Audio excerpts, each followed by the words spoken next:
Hello friends, हमारे YouTube channel में आपका स्वागत है। दोस्तों, पिछला वीडियो क्लिप हमने फिजिक्स फर्स्ट पेपर के फर्स्ट यूनिट के फर्स्ट चैप्टर से बनाया था, जिसमें हमने आवेश से संबंधित विभिन्न तथ्यों को दिया था। आज उसी आवेश पर आधारित कुछ अंकित प्रश्नों को लेकर के आए हैं, और ये ऐसे प्रश्न हैं जिस तरह के प्रश्न आपके यूपी बोर्ड के एग्जाम में या अन्य परीक्षाओं में पूछे जाते हैं। तो इस प्रश्न को आप देखेंगे और निश्चित रूप से आपको लाभ होगा। इसमें पहला क्वेश्चन आपका है कि एक कण पर 8 कूलाम का धन आवेश है, उससे कितने इलेक्ट्रॉन निकले हैं अथवा कितने इलेक्ट्रॉन जुड़े हैं। क्वेश्चन फिर से सुने। एक कण पर 8 कूलाम का धन आवेश है, उससे कितने इलेक्ट्रॉन निकले हैं अथवा कितने इलेक्ट्रॉन जुड़े। तो पहले क्वेश्चन का सॉल्यूशन आप अगर देखना चाहें तो उस पर आवेश, जिसको हम Q से लिखते हैं, आवेश Q बराबर 8 कूलाम है। आवेश Q बराबर 8 कूलाम है और पूछा गया कि और ये धन आवेश है। आपसे पूछा गया है कि पिंड से या कण से इलेक्ट्रॉन निकले हैं अथवा जुड़े हैं। तो पिछले क्लास में हमने बताया है कि यदि पिंड से इलेक्ट्रॉन निकलते हैं तो धन आवेश होता है और जुड़ते हैं तो ऋण आवेश होता है। तो इस कण से इलेक्ट्रॉन निकले होंगे, इसलिए इस पर धन आवेश है, या कहें कि कण पर धन आवेश है अर्थात इससे इलेक्ट्रॉन निकले हैं। तो पहला आंसर जो आपका होगा कि इससे इलेक्ट्रॉन निकले हैं। अब कितने इलेक्ट्रॉन निकले हैं, इसके लिए मान लेते हैं कि मान लिया n इलेक्ट्रॉन निकले हैं। तो एक इलेक्ट्रॉन निकलने से E के बराबर धन आवेश होता है। तो n इलेक्ट्रॉन निकलने से n इंटू E के बराबर धन आवेश होगा। तो क्या होगा, चूंकि एक इलेक्ट्रॉन के निकलने से E के बराबर धन आवेश होता है, इसलिए n इलेक्ट्रॉन के निकलने से n इंटू E के बराबर धन आवेश होगा। और जितना उस पर धन आवेश है उसको हम Q के रूप में लिखते हैं। तो क्या हो गया, जो आवेश होगा वो n इंटू E के बराबर होगा और वही आवेश को हम Q लिखते हैं। तो क्या बन के आया, Q इक्वल टू NE, एक फार्मूला बन के आ गया। तो Q का मान हमारे पास है 8 कूलाम इक्वल टू n का मान हम मान लिए कि n इलेक्ट्रॉन निकले हैं, n लिखेंगे, और E का मान जो होता है वो 1.6 गुणी 10⁻19 कूलाम के बराबर होता है। E का मतलब इलेक्ट्रॉन पर जितना आवेश होता है उसका परिमाण, तो 1.6 गुणे 10⁻19 कूलाम हो गया। यहीं से n निकल के आ जाएगा 8 बटा 1.6 गुणे 10⁻19, और ये करेंगे तो आ जाएगा 5 इंटू 10⁻19 इलेक्ट्रॉन। ये आंसर बन गया। तो अगर इस तरह का सवाल, ये हमने समझने के लिए आपको इतना बताया, इस तरह का सवाल अगर होता है तो यहीं से आप फॉर्मूला लगाते हैं Q equal to n into E। n क्या है, कितने इलेक्ट्रॉन निकले हैं अथवा कितने इलेक्ट्रॉन जुड़े हैं, और E क्या है, एक इलेक्ट्रॉन पर जो आवेश होता है वो है। Q equal to n into E रख करके n का मान हम निकाल लेते हैं। इतने ही इलेक्ट्रॉन क्या है, अगर धन आवेश है तो निकले हैं, अगर ऋण आवेश होता तो जुड़े होते। तो इतने इलेक्ट्रॉन क्या है, निकले। ये हमारा हो गया पहला सॉल्यूशन। दूसरा क्वेश्चन है, एक पिंड से 10⁹ इलेक्ट्रॉन प्रति सेकंड निकाल रहे हैं। एक पिंड से 10⁹ इलेक्ट्रॉन प्रति सेकंड निकाल रहे हैं। एक कूलाम का धन आवेश प्राप्त करने के लिए कितना समय लगेगा, ये आपसे पूछा गया है। तो कितने इलेक्ट्रॉन पर सेकंड निकलना है, वो है 10⁹ इलेक्ट्रॉन पर सेकंड निकलना है। और कितना हमको आवेश प्राप्त करना है, 1 कूलाम आवेश प्राप्त करना है, तो सॉल्यूशन में लिखेंगे कि Q कितना प्राप्त करना है, Q इक्वल टू 1 कूलाम प्राप्त करना है। और 1 सेकेंड में 10⁹ इलेक्ट्रॉन निकलना है। तो आप बताइएगा,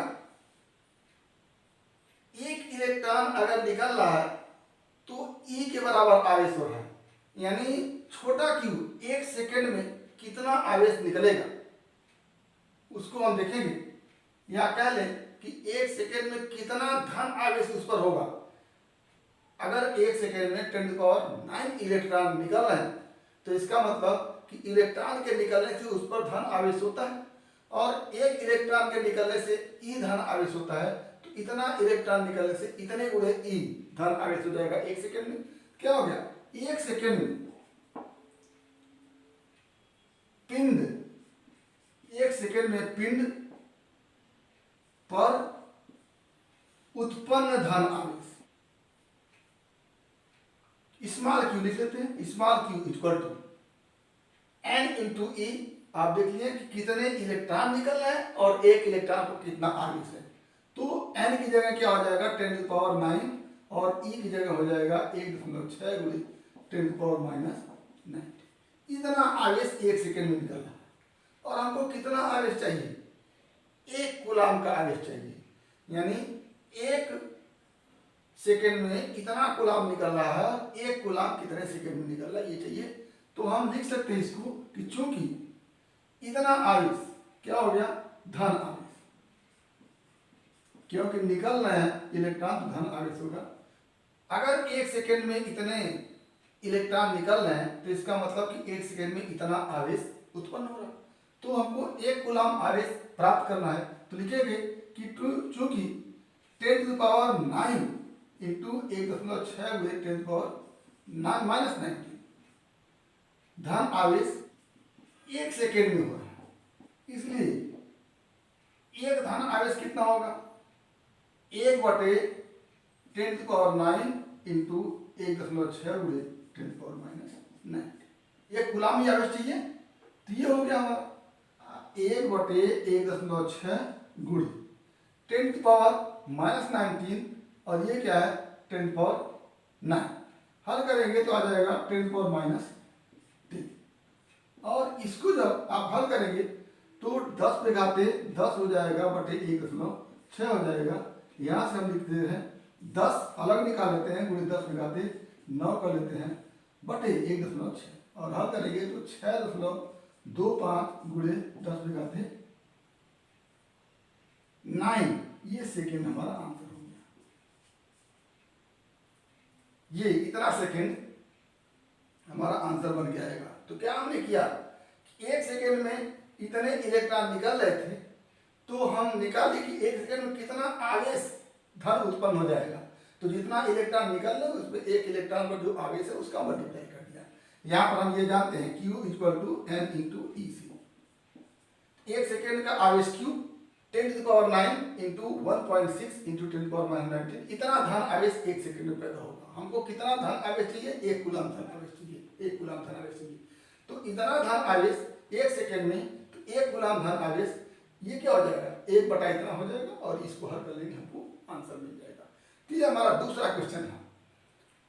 इसको आप शॉर्ट में ऐसे कर सकते हैं, Q small q equal to n into e, यहाँ से ये, और समय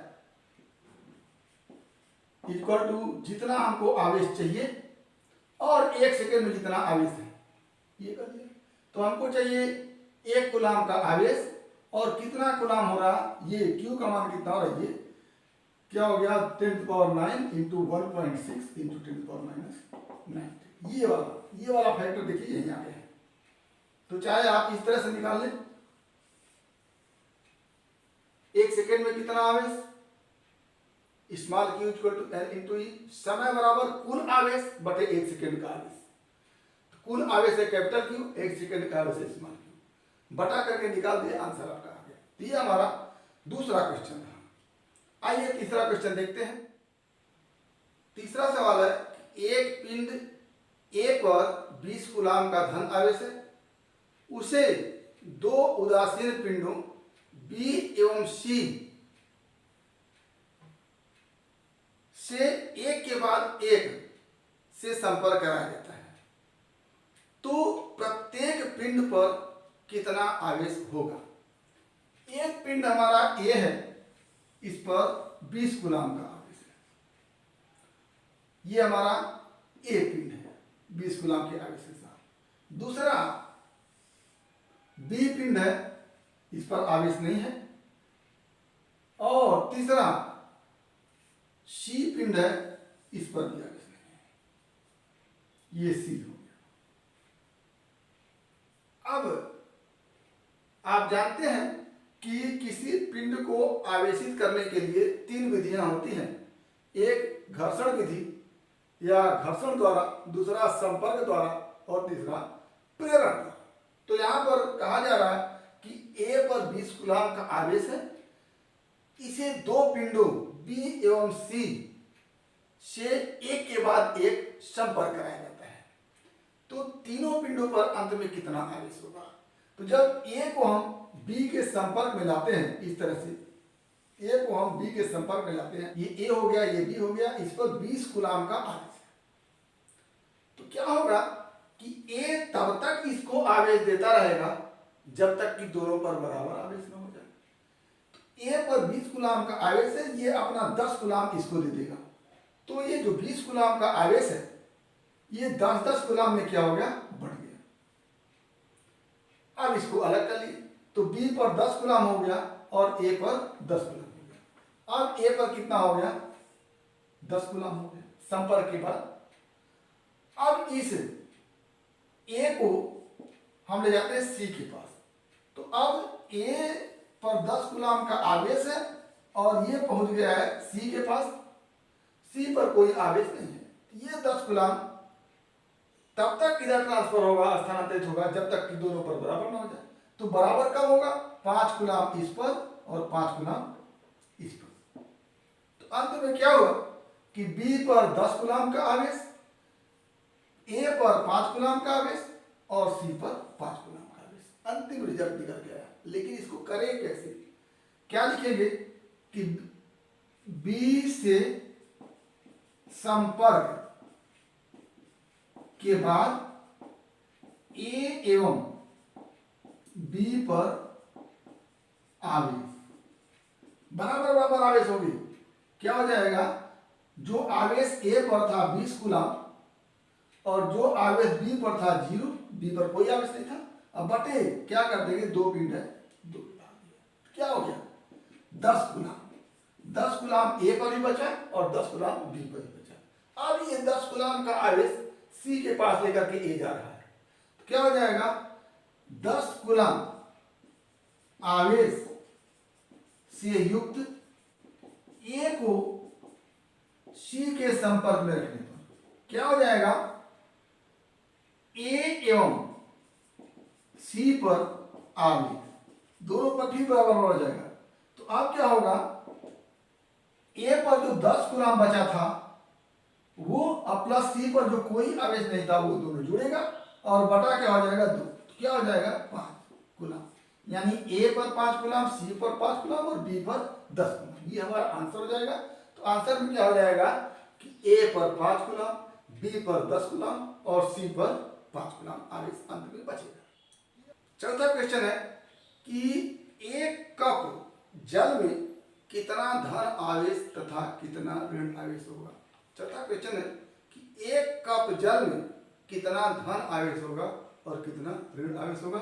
तो इसके लिए पहले तो आपको जानना है कि एक कप जल का मतलब कितना होता है। तो होता है 1 कप जल बराबर 250 ग्राम। ये माना जाता है, ये स्टैंडर्ड है। जो स्टैंडर्ड कप होता है उसमें अगर हम 1 कप जल लेंगे तो उसका द्रव्यमान 18 ग्राम होता है। अच्छा, अब जल का अणुभार क्या होता है, जल का अणुभार बराबर 18। जल का अणुभार कितना होता है, 18 होता है। अब इस 250 ग्राम जल में अगर हम जल के अणुओं की संख्या निकाल लें तो कुछ काम बनेगा। पहले तो हम इस जल के अणुभार 18 का मतलब क्या समझते हैं। इसका मतलब होता है, तात्पर्य क्या होगा कि अवोगाद्रो नंबर के बराबर जल के अणुओं का द्रव्यमान 18 ग्राम है। ये इसका मतलब होता है। जल का अणुभार का आशय होता है कि अवोगाद्रो संख्या के बराबर जितने भी जल के अणु हैं उनका द्रव्यमान 18 ग्राम होगा। और अवोगाद्रो संख्या कितनी होती है? 6.023 इंटू 10⁻23। ये अवोगाद्रो संख्या हो गई। इतने अणुओं का द्रव्यमान बराबर 18 ग्राम। क्या हो गया? इसका आशय यह भी हो गया कि 18 ग्राम में जल के इतने अणु होते हैं। 18 ग्राम में जल के इतने अणु होते हैं। हमारे पास कितना ग्राम है? 250 ग्राम है। कैसे निकलेगा? सिंस 18 ग्राम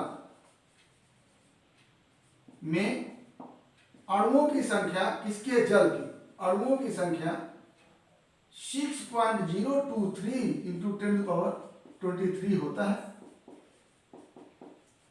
अतः इसलिए एक पर क्या हो जाएगा? 6.023 इंटू 10⁻23 ये बटा 18, यानी 1 ग्राम जल में इतने अणु हो जाएंगे। तो हमारे पास कितना ग्राम जल है?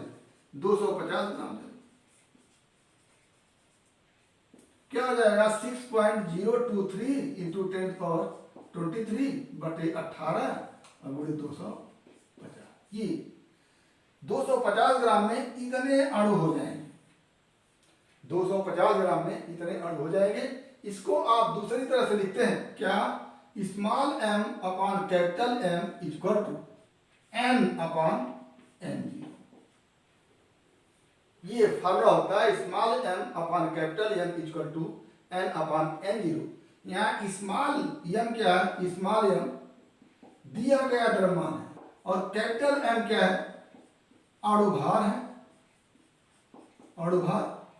और n0 क्या है? n0 अवोगाद्रो नंबर है, ये। और n क्या है?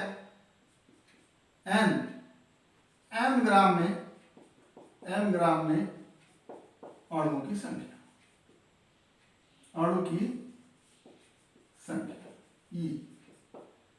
तो इस फार्मूले से m ग्राम में का मतलब दिए गए द्रव्यमान में अणुओं की संख्या। तो इस फार्मूले से आप निकालें तो क्या निकालेंगे? 250 दिया गया द्रव्यमान है, अणुभार 18 है, बराबर n निकालना है, n0 अवोगाद्रो नंबर है। क्या हो जाएगा? n इक्वल टू 250 बटे 18 गुणे n0। n0 का मान n0 या 250 बटे 18 गुणे 6.023 इंटू 10⁻23। ये देखिएगा, ये जो वैल्यू है बिल्कुल यही वाली है। 250 बटे 18, 250 बटे 18 गुणे 6.023 इंटू 10⁻23, 6.023 इंटू 10⁻23। तो इस तरह से करेंगे तो भी यही आएगा, इस तरह से करेंगे तो भी आएगा। अब आप पर डिपेंड करता है कि किस तरह से आप करें। तो ये हमारी अणुओं की संख्या निकल के आ गई। तो क्या हो गया? जल का हम अणु सूत्र लिखते हैं H2O।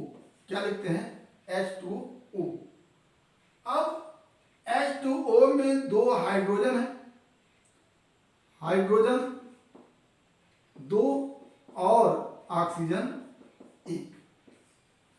तो 2 हाइड्रोजन में कितने प्रोटॉन होंगे? 1 हाइड्रोजन में 1 प्रोटॉन, तो 2 हाइड्रोजन में 2 प्रोटॉन।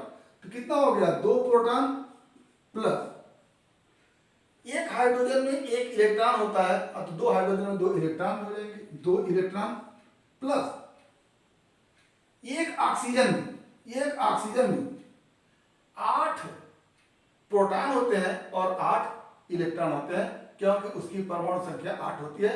तो 8 का आशय 8 प्रोटॉन और 8 इलेक्ट्रॉन। इसी तरह से हाइड्रोजन की परमाणु संख्या 1 होती है, तो 1 हाइड्रोजन में 1 प्रोटॉन और 1 इलेक्ट्रॉन होगा, तो 2 हाइड्रोजन में 2 प्रोटॉन और 2 इलेक्ट्रॉन होगा। यहां से लिखे 8 प्रोटॉन और प्लस 8 इलेक्ट्रॉन। तो क्या हो गया, एक अणु जल का लिए तो क्या हो गया, 8 2 10 प्रोटॉन हो गया और 8 2 10 इलेक्ट्रॉन हो गया। तो क्या लिखेंगे कि एक अणु जल के एक अणु में 10 प्रोटॉन तथा 10 इलेक्ट्रॉन होंगे। ठीक, तो कितने अणु हैं, इतने अणु जल के हो गए हमारे पास। 250 ग्राम में जो जल के अणु हैं, यानी यम ग्राम में 250 ग्राम में अणु की संख्या यहां से निकल के आ गई। तो क्या हो गया, अतः 250 ग्राम में धन आवेश प्रोटॉन की संख्या, चलिए प्रोटॉन की संख्या लिख लेते हैं, प्रोटॉन की संख्या। तो एक अणु में प्रोटॉन की संख्या 10 है, तो इतने अणु में कितने हो जाएंगे, इस 10 का इसमें मल्टीप्लाई कर देंगे, क्या हो जाएगा, बराबर 250 ग्राम में अणुओं की संख्या गुणे 10। ये 10 का अंदाज, एक अणु में 10 प्रोटॉन, तो 250 ग्राम में कितने अणु हैं, इतने अणु हैं, तो इतने अणु में कितने प्रोटॉन आ जाएंगे, उसमें 10 से मल्टीप्लाई कर देंगे, तो क्या हो जाएगा, 250 ग्राम में अणुओं की संख्या हो गई 250 बटे 18 गुणे 6.023 इंटू 10⁻23 गुणे 10। ये अब इसको आप हल करेंगे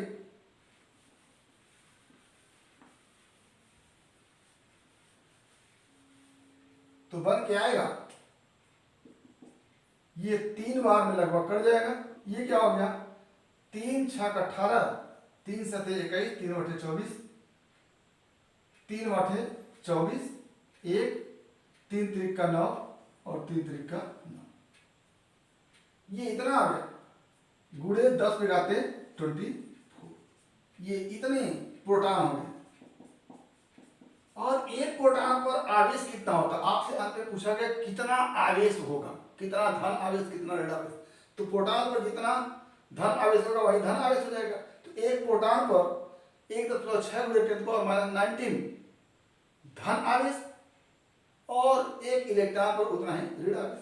क्या हो गया, अतः धन आवेश की मात्रा, धन आवेश की मात्रा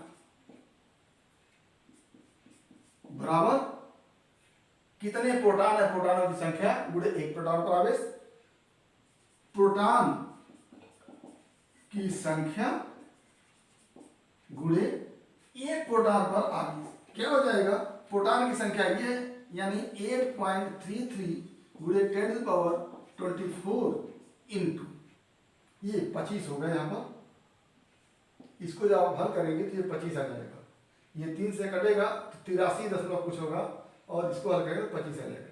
ठीक है, तो क्या हो गया, 25 मल्टीप्लाई 1.6 गुणे 10⁻⁻⁹।